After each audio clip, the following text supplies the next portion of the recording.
I don't even know if I remember how to do this.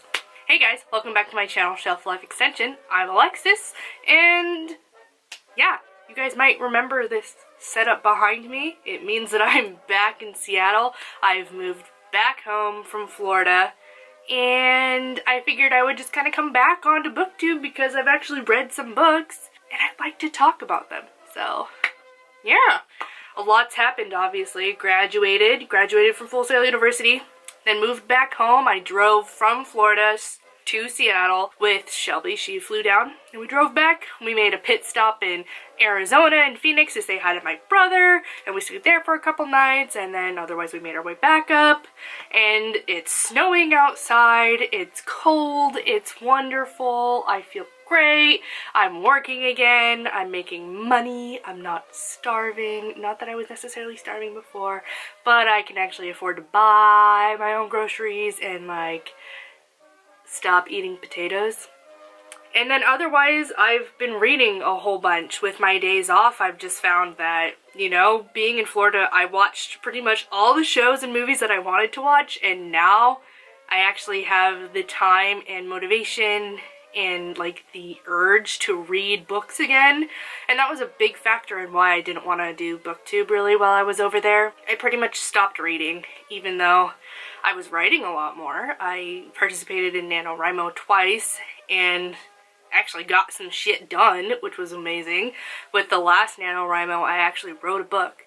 Like, completely new idea, unresearched, like not planned at all, and just kind of went with it and actually wrote from start to finish within the month of November for NaNoWriMo, which was pretty exciting, I gotta say. So I wrote a whole bunch more. I got way more done over there, except I just kind of stopped reading. Even though I had so much time to do it, I just really didn't have the motivation or the urge, or like, I just didn't feel like it. I was in the biggest reading rut of my life. So I think for the entirety of 2018, I read 18 books, and then for the month of January, since being back, I've already read 8. I read 8 in January, and then I've already read some for February. So I figured I would just come back to YouTube, because now I have like stuff to talk about. And I got a lot of feedback from a lot of my classmates in college. I did a couple live streams outside of the YouTube space for projects, or I talked about things in certain ways that a lot of people were like, you should get back into it. So they were really motivating me to do that again, and now I'm here. So yeah. So I guess I'll go for the books that I read first to the book that I read last. Alright, so I guess some more context would be, when I came home, I had a lot of stuff I needed to get rid of as far as my room. With my bookshelves over here, this was just filled with like random stuff that we'd kind of been holding on to, and I needed to make room in my room for all the stuff that I had, the new clothes that I had, clothes I wanted to keep, the fact that I had not only my stuff in the room, but also my two sisters' things in there, used for storage, and so I needed to get rid of a whole bunch of stuff just to make room for everything that I had. And especially with the books that I bought in Florida, I needed to find a way to fit them on my shelves, and that just wasn't gonna happen.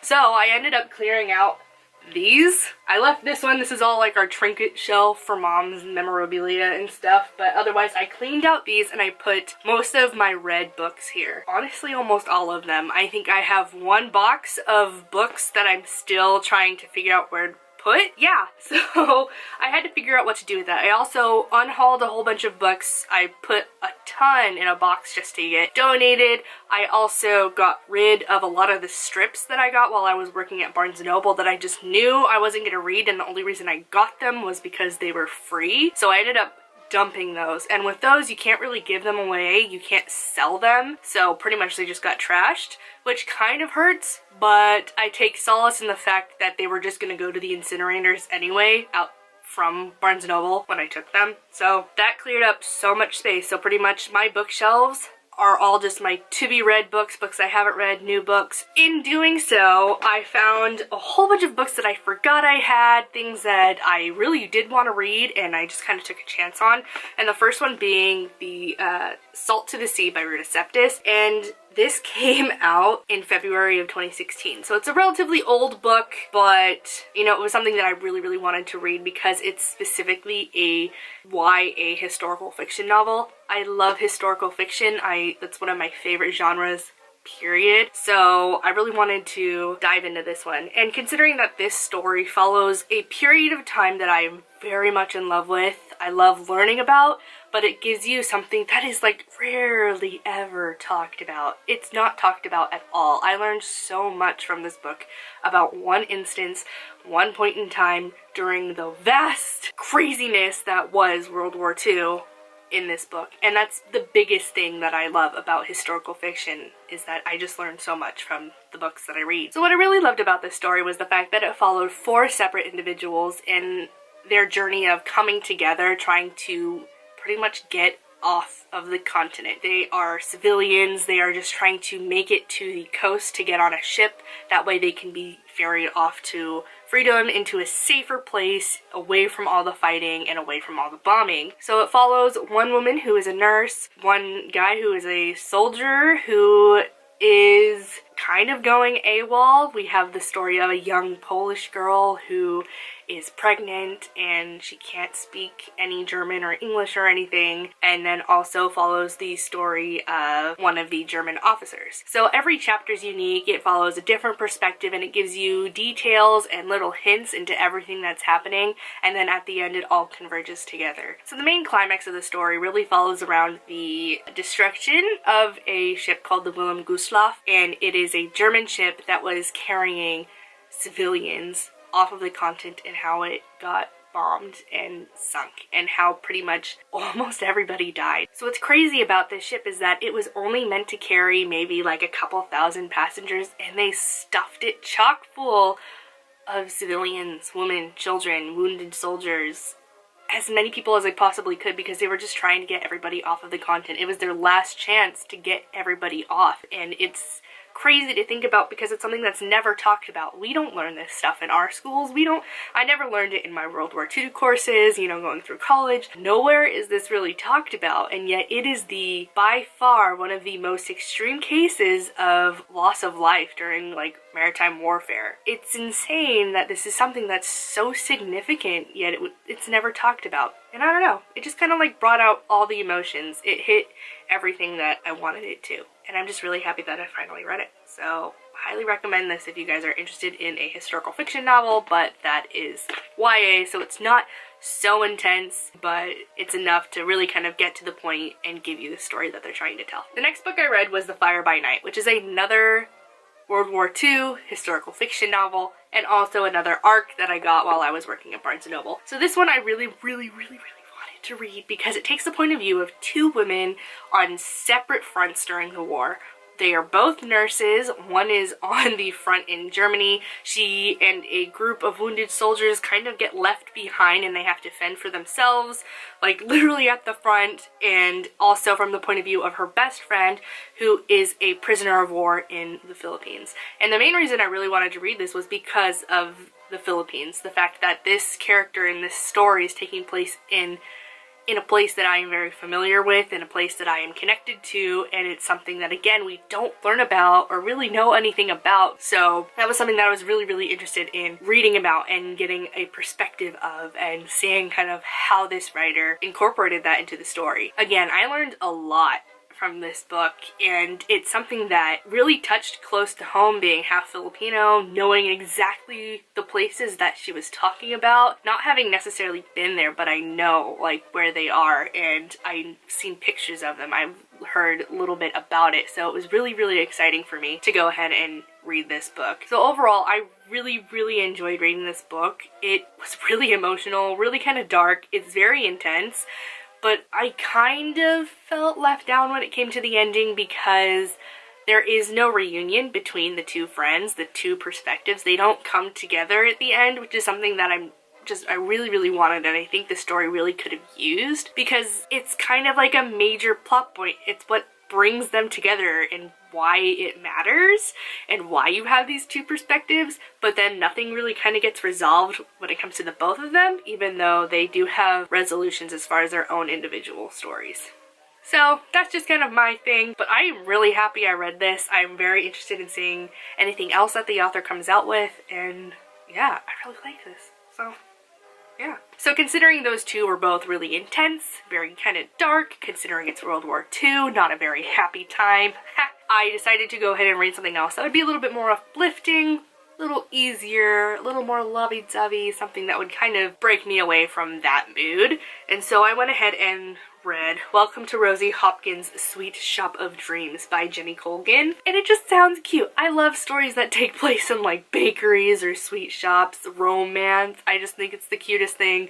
And also this is a UK writer, so it all takes place in England, and I just love that, so it's really cute. So it follows a woman named Rosie Hopkins, right, who is asked by her mother to go check on her grandmother, right? Her grandmother's getting to the point where she needs to go to the hospital. She's not doing so well on her own, and she's the only one who's around who could get there. So her mom's like, yo, I think you need to go check on grandma. Just stay there for a couple weeks, make sure she's good, and start, you know, selling her stuff, figuring, you know, so that way she can pay for all of her medications and trips to the doctors, or maybe getting a carer, and then also getting her sweet shop, her grandmother's sweet shop, cleaned up and sold. That way they can use that money as well. So the story follows her pretty much going up to her grandmother's, taking care of her, finding herself in this little town, and how she's falling in love with the people there, the atmosphere, and how it really opens her eyes to the relationship that she's in, and how she doesn't want to be part of it really anymore, and really finding what she does want in life. And it's just really cute. I really liked it. And there's recipes in here. Recipes for candy and things. I love that. That's cute. And so I really want to see what else Jenny Colgan has. There was a bunch that is available on Book Depository, so I'm probably gonna raid that. And I really like the UK covers compared to the American covers. Like, this is okay, but like the UK covers, they know what they're doing. The next thing I finished was The Golden Compass by Pullman. Wow, had a moment. I have been trying to read this book for so long, and it just took me forever to finally sit down and do it, because it's a lot, considering it's, what is this? Middle grade? I think it's middle grade. I don't remember where I found this. Honestly, I can't remember. But it's meant for younger readers, right? And it's a lot. The language is definitely a bit much, and the story is intense. It's a high fantasy. There's just a lot. I don't know what it is with writers doing that for middle grade. Like, even YA and some fiction, adult fiction, isn't as intense as some middle grade stuff. Case in point, Harry Potter, once you start getting into like book 4 and past, whew, it's crazy. But anyways, so I hadn't read this before. I've been trying to, and then I finally sat my butt down and I was like, I'm gonna read this freaking thing, because mainly they're making that TV show on Netflix, and I want to watch it. And so I want to see how well they adapt the TV show to the book. I've watched the movie, right? I watched the movie back in the day that came out a few years ago, and I liked the movie. Again, I hadn't read the book, so I really had no background in it, but I liked that movie a lot. And everybody really kind of had a problem. And apparently it didn't, you know, obviously it didn't do very well, so they didn't continue with the series or the movies. So I was like, now that they're coming out with the TV series, I have this book, I should read it, that way I am prepared, and I can compare it against the movie and then the TV show, right? So after reading this, I don't know why everybody really had a problem with the movie. Honestly, I think the movie stayed pretty true to the book. The things that they changed made sense for what they were doing in the movie and what they wanted to do with the series. So that's just my 2 cents there. If you guys haven't read this book, The Golden Compass, or the series, the His Dark Materials series, it follows a girl named Lyra, who is the kind of the ward to a local college in this world that is kind of, oh man, how do you even describe it? This world in this government is kind of split between the religious, right? The controlling religious section, and then the very forward-thinking, you know, kind of like trying to prove beyond what they are teaching, right? Does that make sense? You get what I'm saying? But it follows a girl named Lyra who is a ward to one of the colleges. And her uncle is kind of a patron. He's not a professor exactly, but he's associated with this college. And so because of that, she gets to live at this college. And she makes friends with all the local kids. And, you know, she wants to grow up and kind of be like her uncle, even though her uncle's kind of a dick. And, you know, she wants to be an adventurer and stuff like that, right? So one day her uncle comes back to the school and she's like snooping around and she finds out that he is on a mission to kind of prove where dust comes from. What is dust, you ask? Dust. Dust is space particles coming from a different dimension. But it affects the people on this earth in this dimension, right? And so it's like, oh my god, it's heresy. No way, you're proving that other dimensions exist. No, we can't do this. The religious section of our government is gonna be like, no. There's a lot to this story. I don't even know. But either way, the college pretty much funds her uncle to go and further prove that this is true, right? And in the absence of her uncle, Lyra kind of gets caught up in the kind of whole conspiracy of it all, right? Because she was there, she knows things, and she's a child, so she doesn't really understand the part that she plays and what she, like, how valuable the knowledge is that she is now in possession of and what it all means. So she just kind of gets caught up in it all, right? And it's a lot. But I really liked it. I'm glad that I read it. Do I want to continue with the rest of the series? Yes. Will I do it anytime soon? Probably not. But I am excited to see the TV series and how that goes. Also, who's playing it? James McAvoy is playing the uncle, the dick uncle. So, like, I am so excited to see how that goes. I'm so excited. Anyways, let's move on. That was a lot. Hopefully that made sense. I've been out of practice for this, so please excuse me. Next, I read Alaskan Holiday by Debbie Macomber. I got it for 50% off from Barnes & Noble because it's well after Christmas, and this is a Christmas holiday specific book. Every year she comes out with one, and ever since a couple of years ago, I've been like all for them because they're super easy, they're super cute most of the time, and they're just lighthearted and fun, and I love that. And of course they're all associated with like Christmas and winter, and it's just really cute. So I was like, I needed this. This was her new one, so I needed it. So this story follows a girl named Josie Avery who is a chef, and she's spending like summer, fall in Alaska being a chef at a local inn, right? Mainly in the meantime because then she's gonna come back down to Seattle where she lives to take on a position in a new restaurant, being sous chef to a very like well-renowned chef, right? And she's really excited. There's a lot she's gonna learn, and she's just really looking forward to that. But oh, lo and behold, she oversleeps and totally misses the last ferry and plane out of this podunk town in Alaska to get back down, because now it's winter. None of the ferry lines or any of the airlines are going to be making any more trips up there because it's like dangerous and stuff. So then she's just kind of stuck there. All the time she's trying to find ways to get back down there. But there's just that little thing kind of holding her back too, because there's a dude that she's kind of fallen in love with, right? Yeah, I liked it. I didn't like it as much as her other books. Alright, so it totally stopped recording, so I don't know where the heck I stopped talking. I think it was the fact that I didn't like the people in the town trying to prevent her from going back down, but how she was like, you guys, it's my life, it's my job, it's my career, these are things that I really want to do, and as much as I do love this dude who lives here and wants me to stay, like, I'm gonna go home. It was still cute in the end, I still liked it, but it's definitely lower on the ranks as far as all the other books that she's written and what I like out of those. So it was good. I liked it. I'm happy I got it, you know. But yeah, I liked her other ones a bit better. So there's that.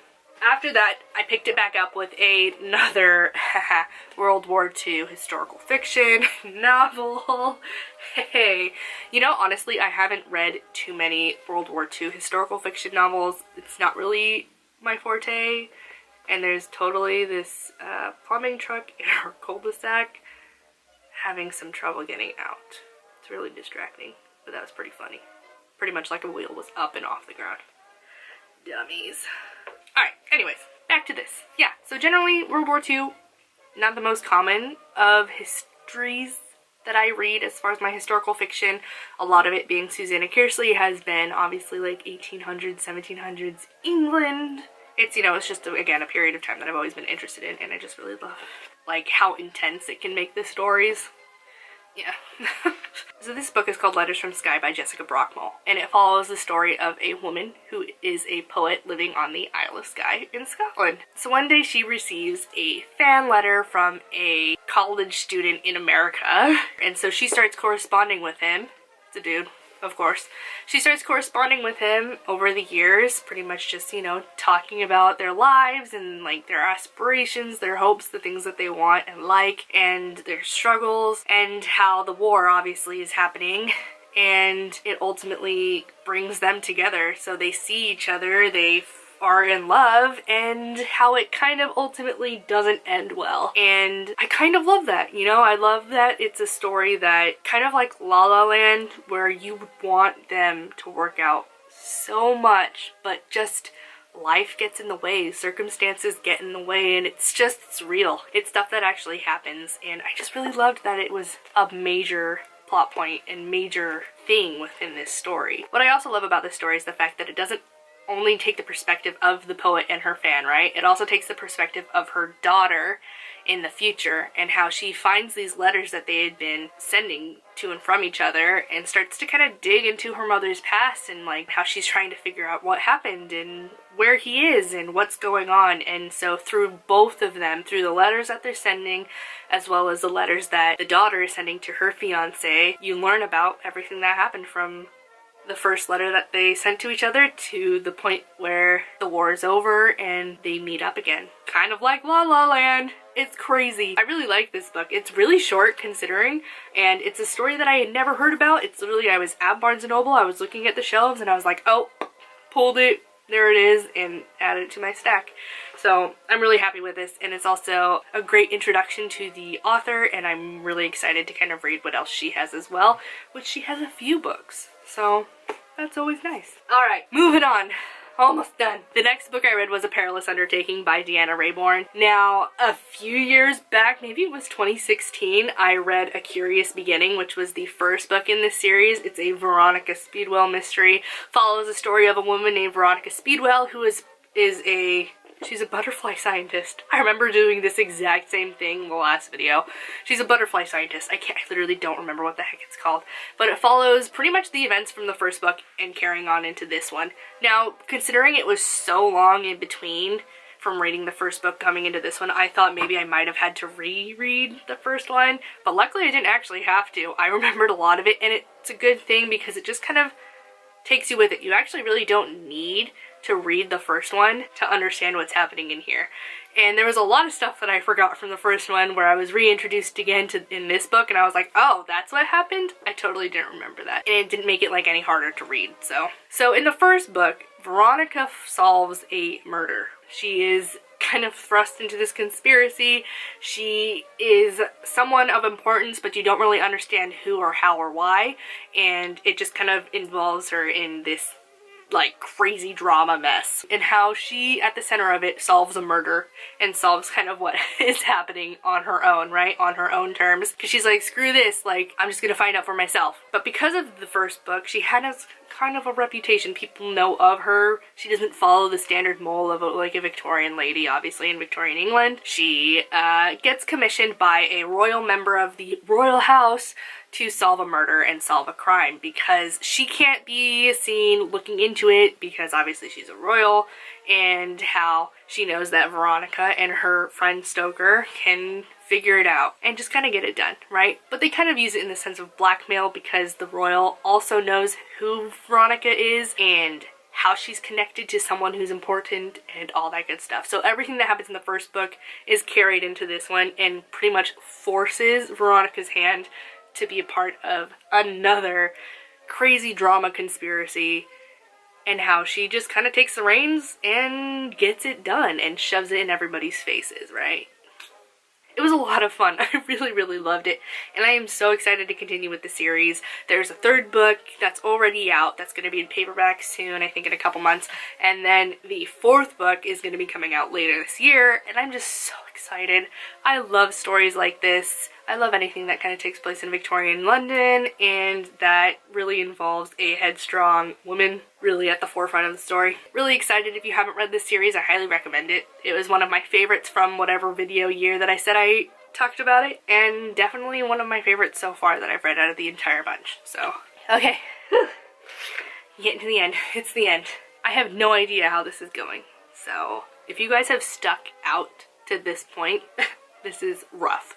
This has been rough. But to finish it all off, the last book that I finished for the month of January was Charms and Chocolate Chips by Bailey Cates. This is another magical bakery mystery that is part of a series that I've slowly been getting through for the past year or two. So being that this is the third book, there wasn't much that I had like forgotten or anything like that. It's really easy to get back into these books, and it's also one of the books that, or one of those kinds of books where you don't actually have to read the other ones to really kind of understand what's happening. She does give a lot of stuff to you at the beginning, you know, anything that happens you're just like reintroduced, and it gives you a little more context around relationships and people and who they are and how it all kind of comes together. So really easy, a nice cute little mystery, and again, things that take place in bakeries, romance, witches in bakeries. I love those. That's my favorite trope. I love that.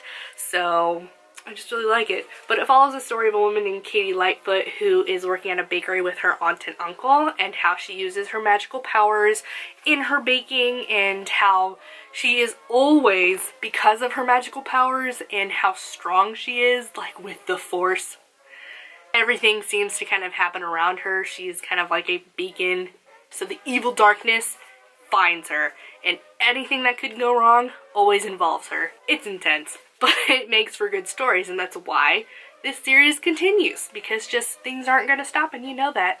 So obviously, in this series, Katie gets involved in a murder, a local murder again, and how she's just like, okay, I'm gonna find out what's going on, and I'm gonna help you guys because I have powers, shush shush, and how she can, you know, really not only grow in what she knows, but also put it to use, you know what I mean? So yeah, super cute. And this series also gives you recipes in the back. Like, what do we got? We got mocha shortbread cookies and also chocolate chip gingerbread, which sounds great, actually. I just remembered I made a cup of tea earlier. It's totally cold now. I'm gonna have to put it in the microwave again or dump it and make a new one. That's the worst. But anyways, that's gonna complete this video. I think I'm done. I've talked about everything. That's 8 books. I recommend pretty much all of them. They're all great. I loved them all. I'm so proud of myself for how many books I've read this far. Like I said, last year it was 18 books for the entire year. I've already read 8. And that's not including the two that I've read this week in the past couple days for February. So otherwise, if you have any questions about any of the books that I mentioned, or any comments, anything you want to talk about, go ahead and just leave them in the discussion box board thing below. All that goodness. Follow me on social media. Hey, and then hopefully I'll see you guys again soon. Yeah, maybe it'll be a weekly thing now, rather than once a month, or, you know, stuff like that. But anyways, I'm happy to be home, I'm happy to be reading again, and I'm happy that you guys have stuck it out this far. So, please rate, comment, and subscribe, and I'll check you guys out later. Bye!